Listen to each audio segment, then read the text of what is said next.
Hello दोस्तों, NCERT cafe में आपका स्वागत है। आज हम लोग new NCERT geography class 12 chapter number 4 जल संसाधन को पढ़ेंगे। आइए इंपॉर्टेंट पॉइंट्स को डिस्कस करते हैं। क्या आप सोचते हैं कि जो कुछ वर्तमान में है ऐसा ही रहेगा या भविष्य कुछ पक्षों में अलग होने जा रहा है? कुछ निश्चितता के साथ यह कहा जा सकता है कि समाज जनांकीय परिवर्तन, जनसंख्या का भौगोलिक स्थानांतरण, प्रौद्योगिक उन्नति, पर्यावरणीय निम्नीकरण और जल अभाव का साक्षी होगा। जल अभाव संभवतः इसकी बढ़ती हुई मांग, अति उपयोग तथा प्रदूषण के कारण घटती आपूर्ति के आधार पर सबसे बड़ी चुनौती है। जल एक चक्रीय संसाधन है जो पृथ्वी पर प्रचुर मात्रा में पाया जाता है। पृथ्वी का लगभग 71% धरातल पानी से आच्छादित है, परंतु अलवणीय जल कुल जल का केवल लगभग 3% ही है। जल आपका 71%, स्थल आपका 29% है और 3% ही अलवणीय जल है। अलवणीय जल है जो कि पीने योग्य है। पीने योग्य है। वास्तव में अलवणीय जल का एक बहुत छोटा भाग ही मानव उपयोग के लिए उपलब्ध है। अलवणीय जल की उपलब्धता स्थान और समय के अनुसार भिन्न भिन्न है। इस दुर्लभ संसाधन के आवंटन और नियंत्रण पर तनाव और लड़ाई झगड़े संप्रदायों, प्रदेशों और राज्यों के बीच विवाद का विषय बन गया है। विकास को सुनिश्चित करने के लिए जल का मूल्यांकन, कार्यक्षम उपयोग और संरक्षण आवश्यक हो गए हैं। इस अध्याय में हम भारत में जल संसाधनों, इसके भौगोलिक वितरण, क्षेत्रीय उपयोग और इसके संरक्षण और प्रबंधन की विधियों पर चर्चा करेंगे। भारत के जल संसाधन। भारत में विश्व के धरातलीय क्षेत्र का लगभग 2.45%, जल संसाधनों का 4%, जनसंख्या का लगभग 16% भाग पाया जाता है। 16 नहीं, 17 पॉइंट कितना है, 5%। देश में एक वर्ष में वर्षण से प्राप्त कुल जल की मात्रा लगभग 4000 घन किलोमीटर है। धरातलीय जल और पुनः पूर्ति योग भौम जल मतलब भूमि जल से 1869 घन किलोमीटर जल उपलब्ध है। इसमें से केवल 60% जल का लाभदायक उपयोग किया जा सकता है। इस प्रकार देश में कुल उपयोगी जल संसाधन 1122 घन किलोमीटर है। धरातलीय जल संसाधन। धरातलीय जल के 4 मुख्य स्रोत हैं: नदियां, झीलें, तलैया। तलैया क्या हो जाएगा, पोन्ड्स और तालाब। देश में कुल नदियों तथा उन सहायक नदियों जिनकी लंबाई 1.6 किलोमीटर से अधिक है को मिलाकर 10,360 नदियां हैं। भारत में सभी नदी बेसिनों में औसत वार्षिक प्रवाह 1869 घन किलोमीटर होने का अनुमान किया गया है। फिर भी स्थलाकृतिक जलीय और अन्य दबावों के कारण प्राप्त धरातलीय जल का केवल लगभग 690 घन किलोमीटर 32% जल का ही उपयोग किया जा सकता है।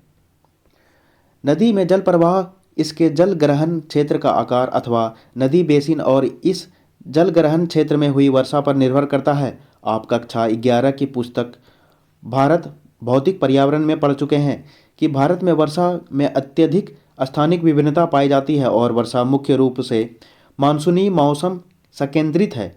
आप पुस्तक में पढ़ चुके हैं कि भारत में कुछ नदियां जैसे गंगा, ब्रह्मपुत्र और सिंधु के जल ग्रहण क्षेत्र बहुत बड़े हैं।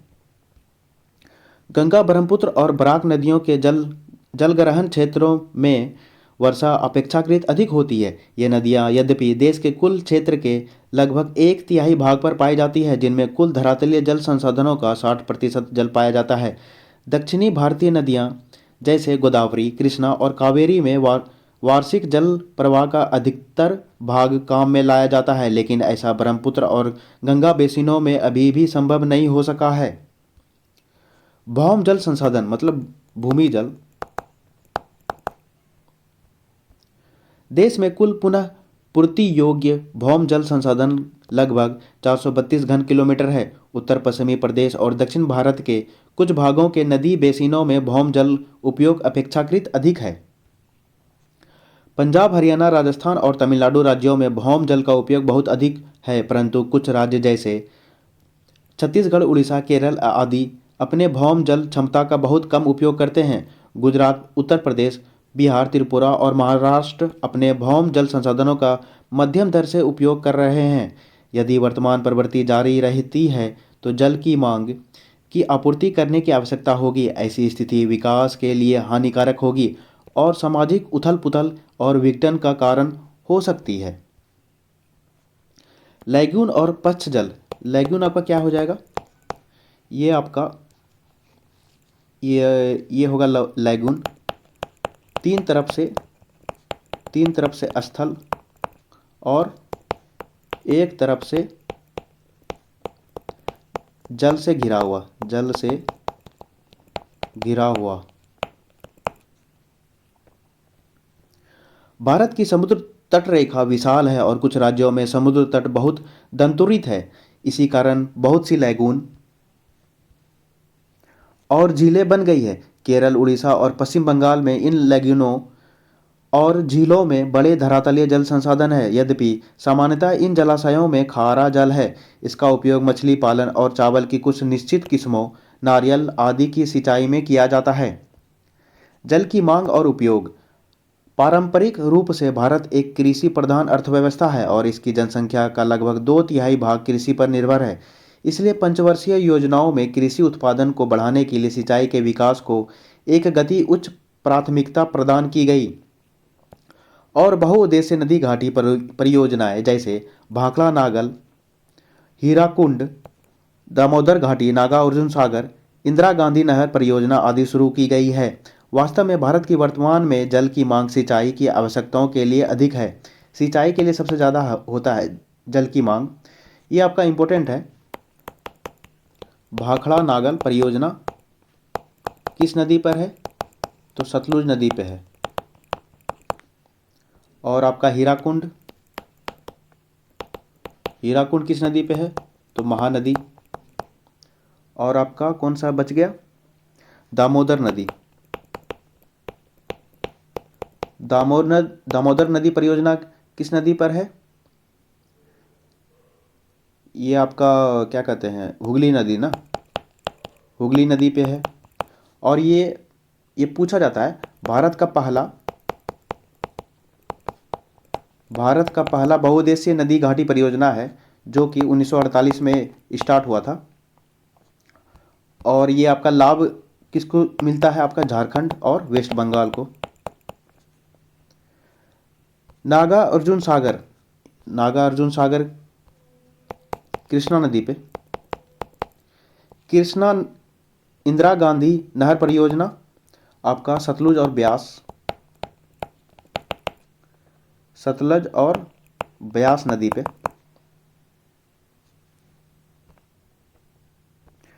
धरातलीय और भौम जल का सबसे अधिक उपयोग कृषि में होता है। इसमें धरातलीय जल का 89% और भौम जल का 92% जल उपयोग किया जाता है, जबकि औद्योगिक सेक्टर में सतह जल का केवल 2% और भौम जल का 5% भाग ही उपयोग में लाया जाता है। घरेलू सेक्टर में धरातलीय जल का उपयोग भौम जल की तुलना में अधिक 9% है। कुल जल उपयोग में कृषि सेक्टर का भाग दूसरे सेक्टरों से अधिक है। फिर भी भविष्य में विकास के साथ साथ देश में औद्योगिक और घरेलू सेक्टरों में जल का उपयोग बढ़ने की संभावना है। सिंचाई के लिए जल की मांग। कृषि में जल का उपयोग मुख्य रूप से सिंचाई के लिए होता है।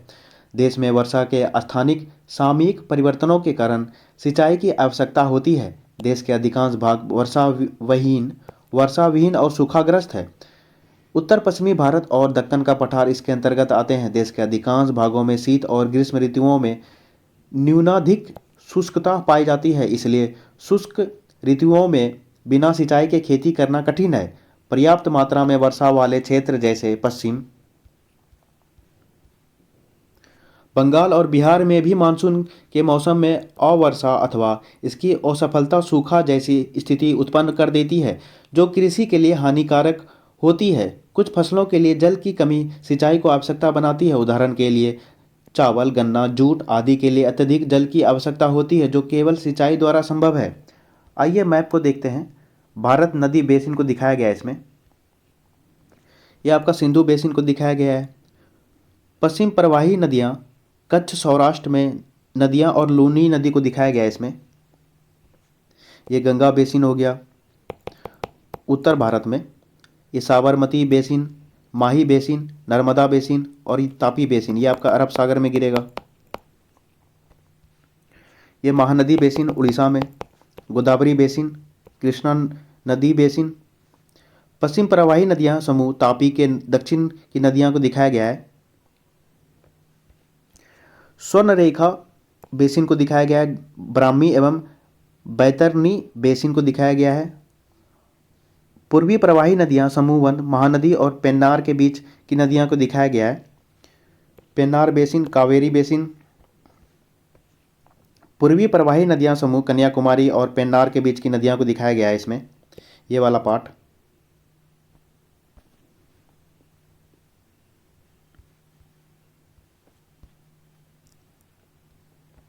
सिंचाई की व्यवस्था बहुफसलीयकरण को संभवतः बनाती है। ऐसा पाया गया है कि सिंचित भूमि की कृषि उत्पादकता और सिंचित भूमि की अपेक्षा ज़्यादा होती है। दूसरे फसलों की अधिक उपज देने वाली किस्मों के लिए आर्द्रता आपूर्ति नियमित रूप से आवश्यक है, जो केवल विकसित सिंचाई तंत्र से ही संभव होती है।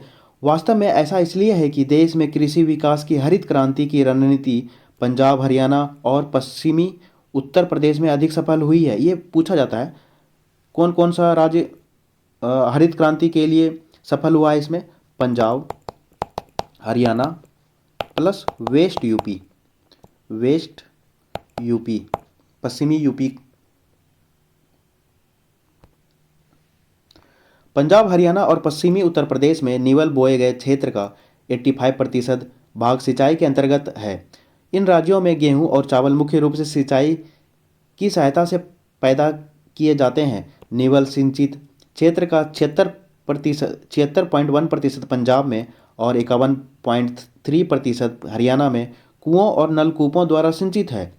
इससे यह ज्ञात होता है कि ये राज्य अपने संभावित भौम जल के एक बड़े भाग का उपयोग करते हैं, जिससे कि इन राज्यों में भौम जल में कमी आ जाती है। इन राज्यों में भौम जल संसाधन के अत्यधिक उपयोग से भौम जल स्तर नीचा हो गया है। वास्तव में कुछ राज्यों जैसे राजस्थान और महाराष्ट्र में अधिक जल निकालने के कारण भूमिगत जल में फ्लूओराइड का संकेंद्रण बढ़ गया है और इस वजह से पश्चिम बंगाल और बिहार के कुछ भागों में संख्या के संकेंद्रण की वृद्धि हो गई है। ये पूछा जाता है फ्लूओराइड से होने वाली बीमारी कौन सी है? बीमारी आपका हो गया फ्लोरोसिस। ये पूछा गया प्रश्न है। इसके कारण क्या होता है? इसके कारण दांत हड्डी टेढ़ी हो जाती है।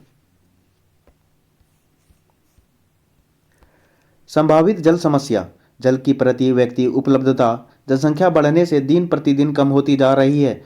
उपलब्ध जल संसाधन औद्योगिक, कृषि और घरेलू निस्सरणों से प्रदूषित होता जा रहा है और इस कारण उपयोगी जल संसाधनों की उपलब्धता और सीमित होती जा रही है। जल के गुणों का ह्रास। जल गुणवत्ता से तात्पर्य जल की शुद्धता अथवा अनावश्यक बाहरी पदार्थों से रहित जल से है। जल बाह्य पदार्थों जैसे सूक्ष्म जीवों, रासायनिक पदार्थों, औद्योगिक और अन्य अपशिष्ट पदार्थों से प्रदूषित होता है। इस प्रकार के पदार्थ जल के गुणों में कमी लाते हैं और इसे मानव उपयोग के योग्य नहीं रहने देते हैं। जब विषैले पदार्थ झीलों, सरिताओं, नदियों, समुद्रों और अन्य जलाशयों में प्रवेश करते हैं, वे जल में घुल जाते हैं अथवा जल में निलंबित हो जाते हैं। इससे जल प्रदूषण बढ़ता है और जल के गुणों में कमी आने से जलीय तंत्र प्रभावित होते हैं। कभी कभी प्रदूषक नीचे तक पहुंच जाते हैं और भौम जल को प्रदूषित करते हैं। देश में गंगा और यमुना दो अत्यधिक प्रदूषित नदियां हैं। चित्र 4.2 में गंगा और इसकी सहायक नदियां और उन पर स्थित शहर दर्शाए गए हैं। गंगा और इसकी सहायक नदियों पर बसे हुए मुख्य शहरों, नगरों और उनके मुख्य उद्योगों को ढूंढिए। तो ढूंढते हैं हम लोग। ये आपका गंगा नदी तट पे कौन कौन सा शहर हो जाएगा? हरिद्वार, लखनऊ, कानपुर, पटना, प्रयागराज और वाराणसी, भागलपुर, कोलकाता और यमुना नदी के लिए, यमुना नदी तट के लिए कौन सा हो जाएगा? दिल्ली, यमुना है, और नोएडा आगरा, बोकारो स्टील प्लांट आपका दामोदर नदी पे है, और रेणुकूट अल्यूमिना प्लांट ये किस नदी पे है? रिहंद नदी पर है।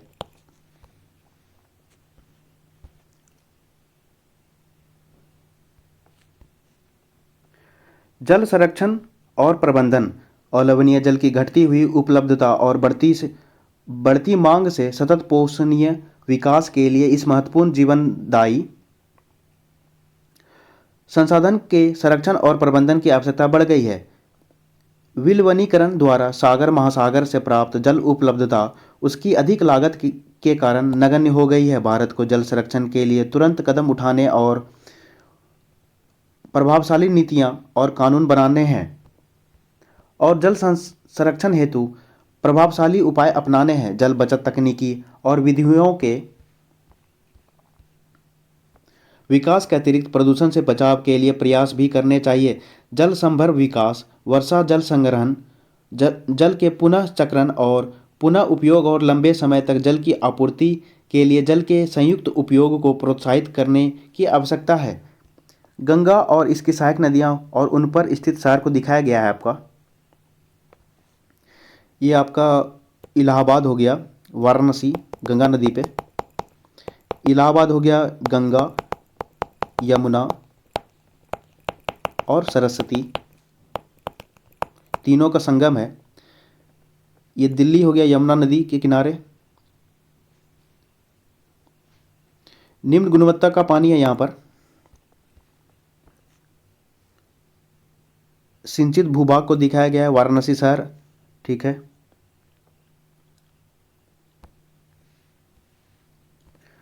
जल प्रदूषण का निवारण, उपलब्ध जल संसाधनों का तेजी से निम्नीकरण हो रहा है।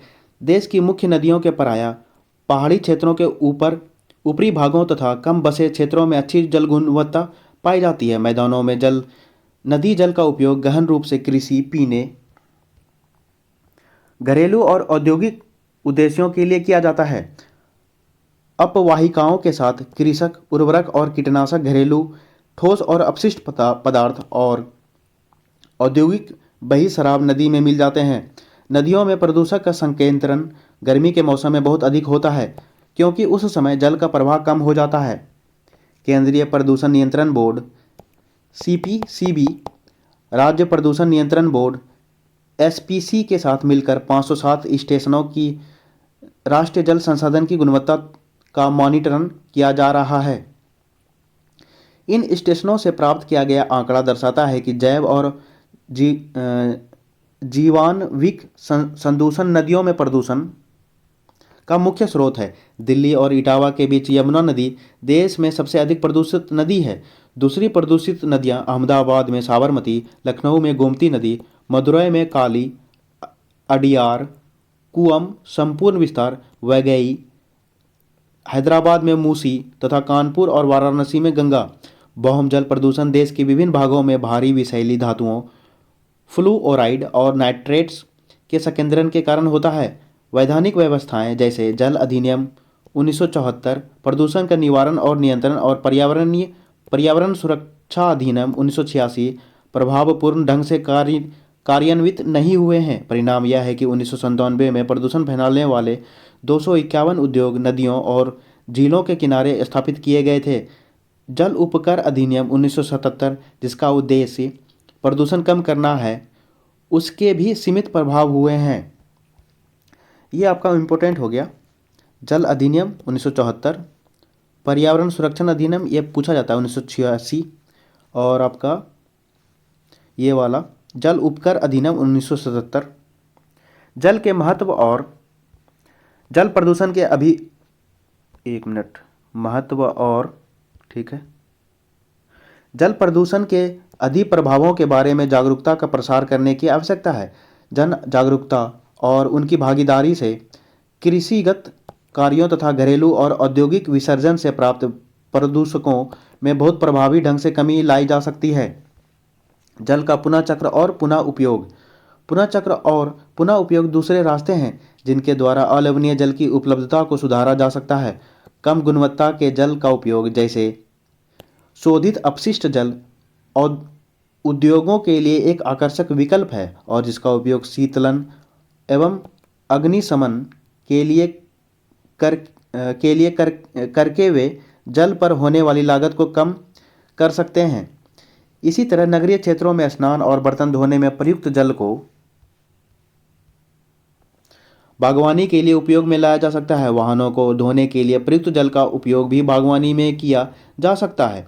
इससे अच्छी गुणवत्ता वाले जल का पीने के उद्देश्य के लिए संरक्षण होगा। वर्तमान में पानी का पुनः चक्रण एक सीमित माप में किया गया है, फिर भी पुनः चक्रण द्वारा पुनः पूर्ति योग्य जल की उपादेयता व्यापक है। जल संभर प्रवर्धन, इसका मतलब हो जाएगा वाटर शेड मैनेजमेंट।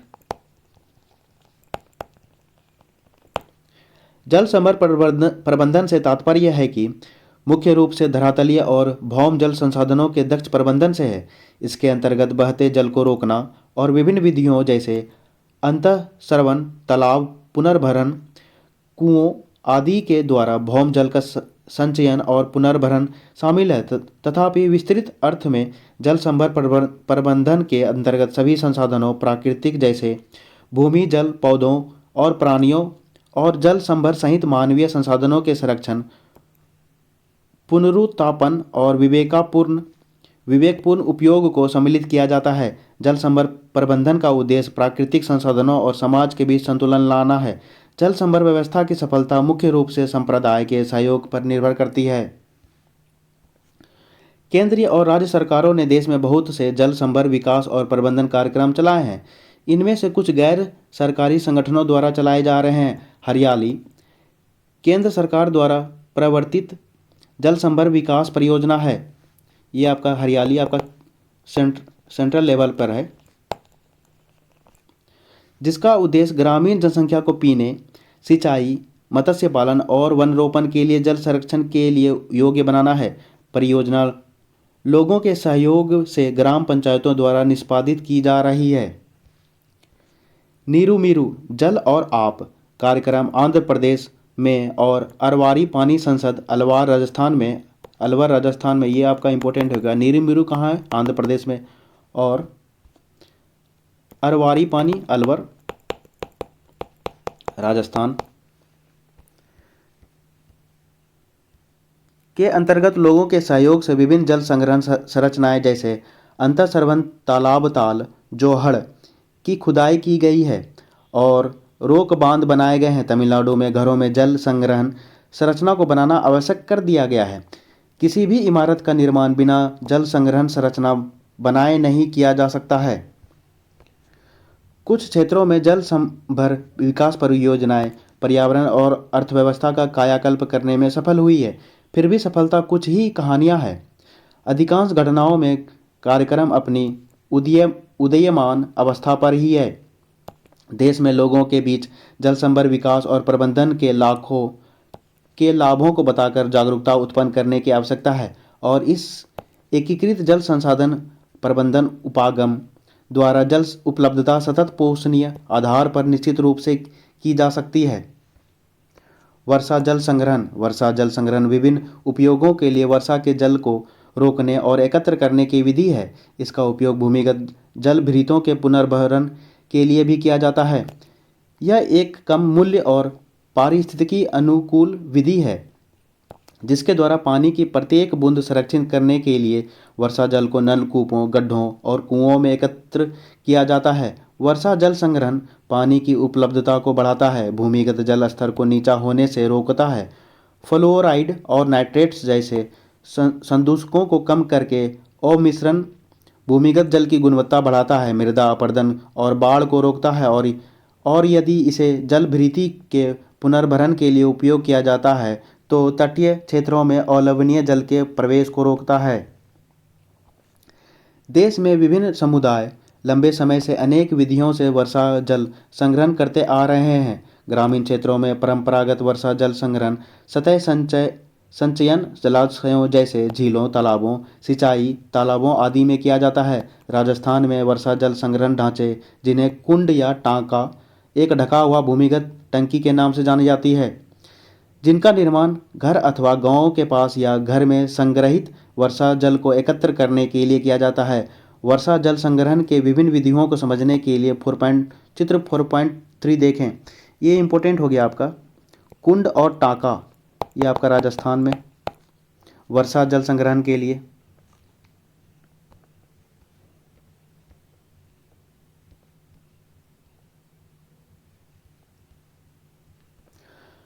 रोलेगन सिद्धि, अहमदनगर, महाराष्ट्र में जल संभर विकास एक वस्तु स्थिति अध्ययन।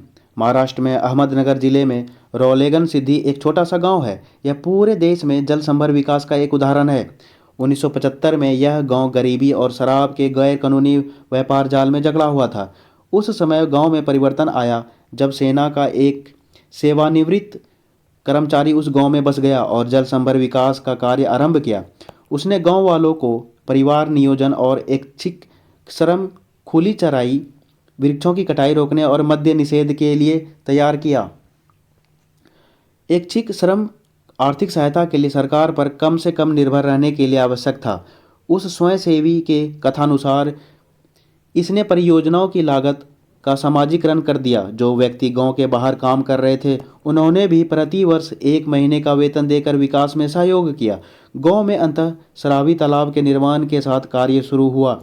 1975 में तालाब में पानी नहीं रुक सका। तटबंध की दीवारें रिस रही थी। तटबंध को स्वैच्छिक रूप से मरम्मत करने के लिए लोगों को एकत्र किया गया। लोगों की याद में पहली बार गर्मी में इसके नीचे 7 कुओं में जल भर गया।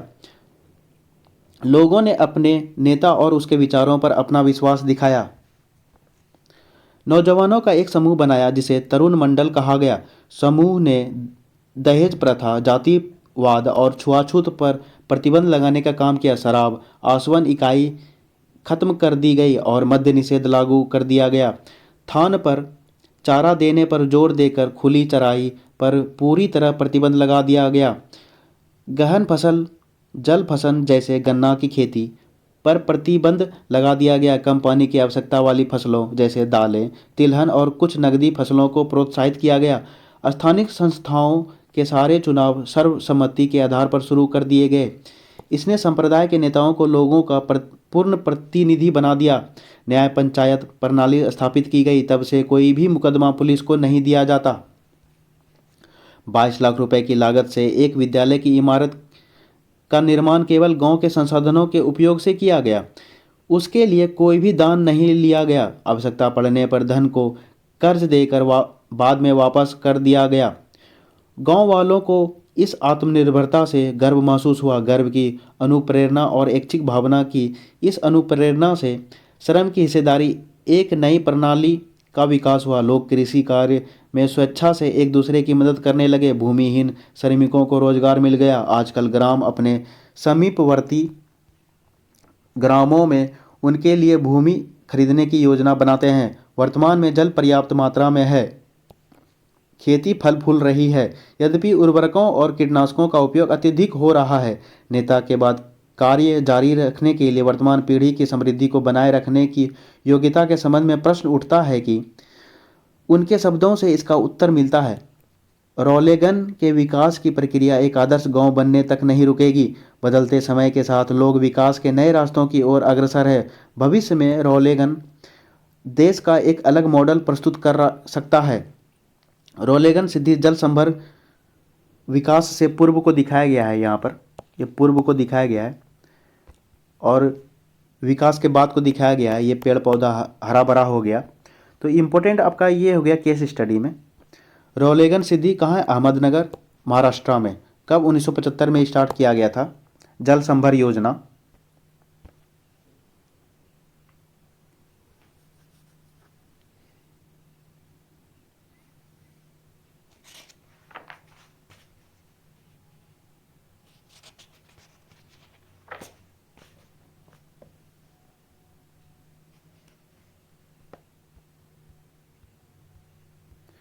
ये आपका कुछ दिखाया गया है, जल संभर प्रबंधन द्वारा जल संरक्षण, आपका वाटर शेड मैनेजमेंट।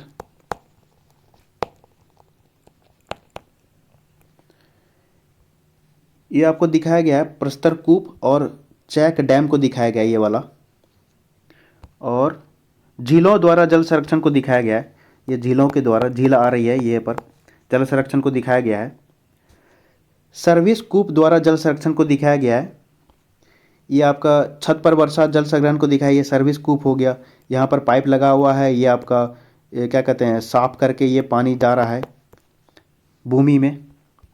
ये आपका पुनर्भरण कूप द्वारा जल संरक्षण को दिखाया गया है। ये कूप के द्वारा बालू छत, ये बालू है उसमें, इसमें फिर आपका गड्ढे नुमा है, उसके बाद छान करके ये आपका भूमि जल में जा रहा है, भूमि में जा रहा है। भंडार टंकी दिखाया गया है इसको। वर्षा जल के संग्रहण की विभिन्न विधियां। बहुमूल्य जल संसाधन के संरक्षण के लिए वर्षा जल संग्रहण प्रविधि का उपयोग करने का क्षेत्र व्यापक है। इसे घर की छतों और खुले स्थानों में वर्षा जल द्वारा संग्रहण किया जा सकता है। वर्षा जल संग्रहण घरेलू उपयोग के लिए भूमिगत जल पर समुदाय की निर्भरता कम करता है। इसके अतिरिक्त मांग आपूर्ति अंतर के लिए सेतु बंधन के कार्य के अतिरिक्त इसमें भौम जल निकालने में ऊर्जा की बचत होती है, क्योंकि पुनर्भरण से भौम जल स्तर में वृद्धि हो जाती है। आजकल वर्षा जल संग्रहण विधि का देश के बहुत से राज्यों में बड़े पैमाने पर उपयोग किया जा रहा है। वर्षा जल संग्रहण से मुख्य रूप से नगरीय क्षेत्रों को लाभ मिल सकता है, क्योंकि जल की मांग अधिकांश नगरों और शहरों में पहले ही आपूर्ति से आगे बढ़ चुकी है। उपर्युक्त कारकों के अतिरिक्त विशेषकर तटीय क्षेत्रों में पानी के विलवनीकरण और शुष्क और अर्ध शुष्क क्षेत्रों में खारे पानी की समस्या, नदियों को जोड़कर अधिक जल के क्षेत्रों से कम जल के क्षेत्रों में जल स्थानांतरित करके भारत में जल समस्या को सुलझाने का महत्वपूर्ण उपाय है। फिर भी व्यक्तिगत उपभोक्ता, घरेलू और समुदायों के दृष्टिकोण से सबसे बड़ी समस्या जल का मूल्य है। भारतीय राष्ट्रीय जल नीति 2002 की मुख्य विशेषताएं।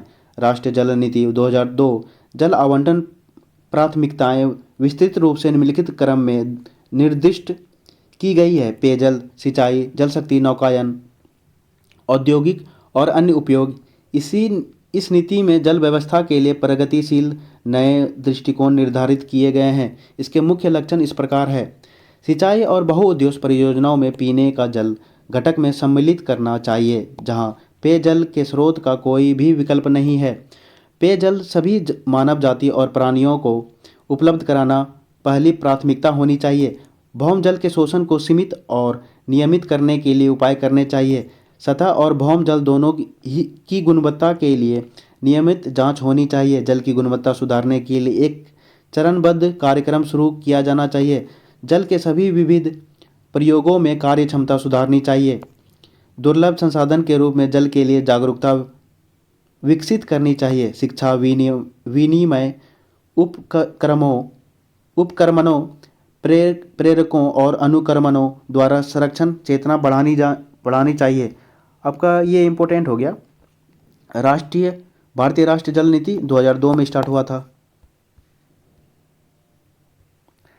जल क्रांति अभियान 2015-16। जल एक पुनः उपयोगी संसाधन है, लेकिन इसकी उपलब्धता सीमित है तथा आपूर्ति और मांग के बीच अंतर समय के साथ बढ़ता जाएगा।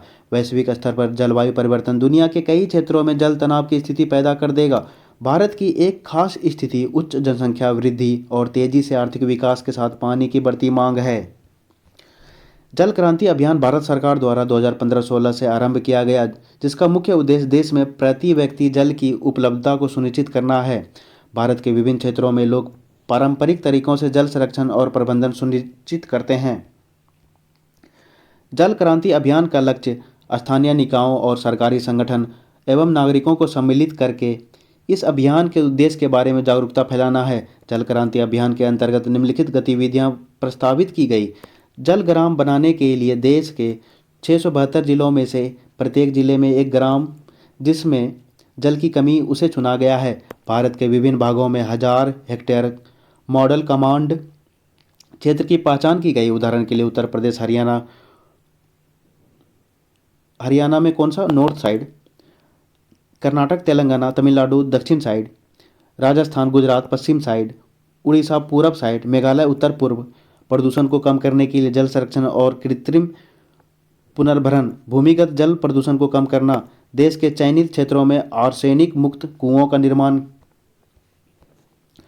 निम्नलिखित लोगों के जागरूकता फैलाने के लिए जनसंचार माध्यम जैसे radio, TV, print media, poster, प्रतिस्पर्धा, निबंध प्रतियोगिता माध्यम, जल क्रांति अभियान इस तरह से बनाया गया है कि जल सुरक्षा द्वारा खाद्य सुरक्षा और आजीविका प्रदान की जाए। ये आपका इम्पोर्टेंट हो गया, जल क्रांति अभियान 2015-16। आइए कुछ अभ्यास प्रश्न को देखते हैं। निम्नलिखित में से जल किस प्रकार का संसाधन है? कैसा है आपका? चक्रीय संसाधन है। वो चक्रीय नहीं होगा, ये आपका चक्रीय हो गया। निम्नलिखित दक्षिण भारतीय राज्यों में से किस राज्य में भौम जल उपयोग परसेंटेज में इसके कुल भौम जल संभावी ज़्यादा है? तमिलनाडु का है। देश में प्रयुक्त कुल जल का सबसे अधिक समानुपात निम्नलिखित सेक्टरों में से किस सेक्टर में है? किसका है? सिंचाई का है। तो दोस्तों ये चैप्टर कैसा लगा? कुछ सजेशन देना चाहते हैं तो कृपया मेरे कमेंट में दे सकते हैं। मेरे चैनल को थोड़ा सपोर्ट कीजिए, शेयर भी कीजिए अपने दोस्तों के साथ, जिससे वो भी एनसीईआरटी फैक्ट्स को जान सके। धन्यवाद मित्रों, आपका दिन शुभ हो। जय श्री राम, हर हर महादेव।